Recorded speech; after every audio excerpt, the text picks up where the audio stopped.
ಈ ಕಾಲ ಬರುತ್ತಾ? ಇದೇ ತರ ಆಗ್ತಾ ಹೋದ್ರೆ ಈ ರೈತರ ಸಮಸ್ಯೆ ಜಾಸ್ತಿ ಆಗುತ್ತೆ. ಇದೇ ತರ ಹಿಂಸೆ ಆಗ್ತಾ ಇದೆ. ಆ ಸಮಸ್ಯೆಗಳು ಯಾವ ಗೊತ್ತಾ?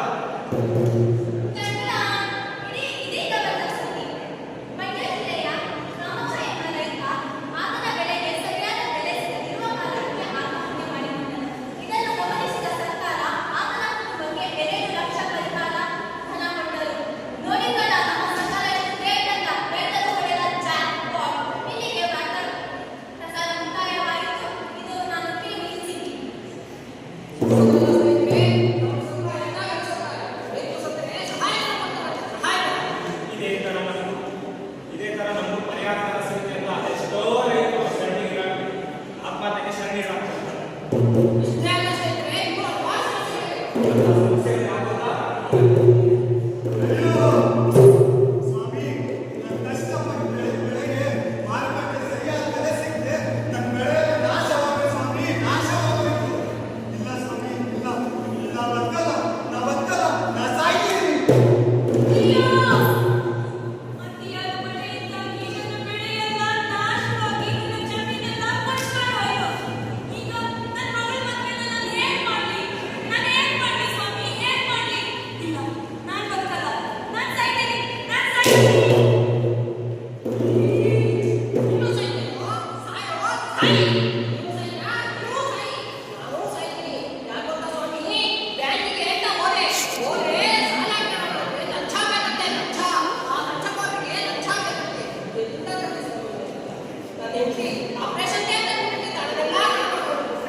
ಆ ಅವ್ನು ಕೊಡ್ಬಾರ್ದು ಕಾಟ ಕೊಡ್ತಾನೆ. ಈ ರೀತಿ ಮಾಡೋದು ಸಿದ್ಧನಾ? ಹೋರಾಟ ಹೋರಾಟ ಹೋರಾಟ ಹೋರಾಟ ಹೋರಾಟ ಹೋರಾಟ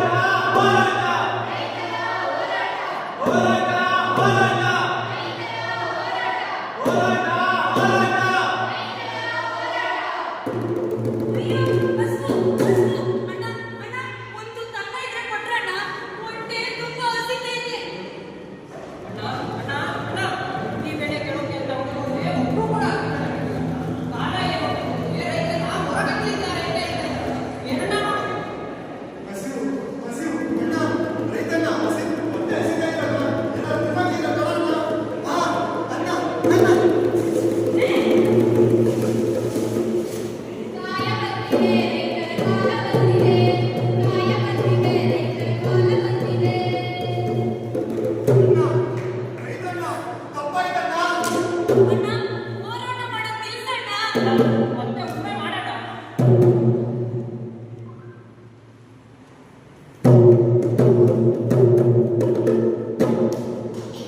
ಇಲ್ಲಿಗೆ ನಮ್ಮ ರೈತರ ಹೋರಾಟ ಪ್ರಾರಂಭವಾಗಿ ಒಂದು ತಿಂಗಳಾಯಿತು.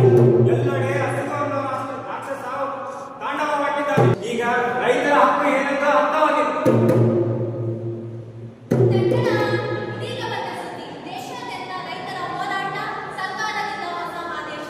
ಬೇಕಾಗಿದ್ದಾರೆ, ಬೇಕಾಗಿದ್ದಾರೆ, ರೈತರು ಬೇಕಾಗಿದ್ದಾರೆ. ಅವರ ಸಂಬಳ ಎಷ್ಟು ಗೊತ್ತಾ? 1,000 ಅಲ್ಲ, 1,00,000. ಅದನ್ನು ಗಮನಿಸಿದ ಇಸೆತಾನ್ ಕಂಪನಿಯನ್ನು ಮುಚ್ಚಿ ಅಗ್ರಿಕಲ್ಚರ್ ಕಂಪನಿ ಓಪನ್ ಮಾಡಲು ಡಿಸೈಡ್ ಮಾಡಿದ್ದಾರೆ. ಇವಾಗ ವಾರ್ತಾ ಪ್ರಸಾರ ಮುಗಿಯಿತು. ಇದು ನಾನು ಸಿಡಿ ಬನ್ನಿ.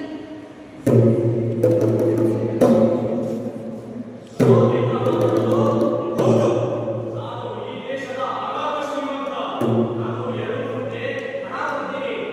ಅದಕ್ಕೆ ಹಣ ಒಂದೇ ಒಂದು ಹೊತ್ತು ಅನ್ನ ಇರಬೇಕು ಅಣ್ಣ. ಅನ್ನ ಬೇಕು ಅದಕ್ಕೆ ಅನ್ನ ದುಡ್ಡು ಇತ್ತಲ್ಲ ಅನ್ನ ಅವತ್ತಿಂದ ಕಟ್ಟಿ ಅಣ್ಣ ಅಣ್ಣ ಅಣ್ಣ ಅಣ್ಣ ಒಂದೇ ಒಂದು ಬುದ್ಧಿ ನಾನು ಮೇಲೆ ಕೊಡೋಣ.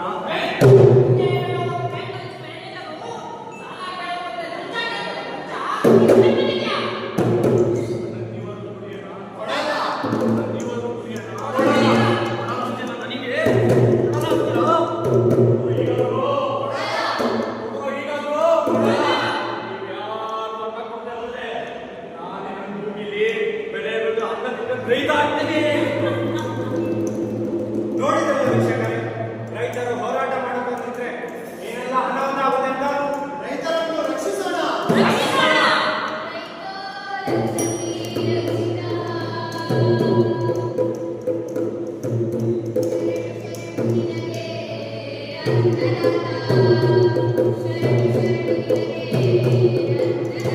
Thank you.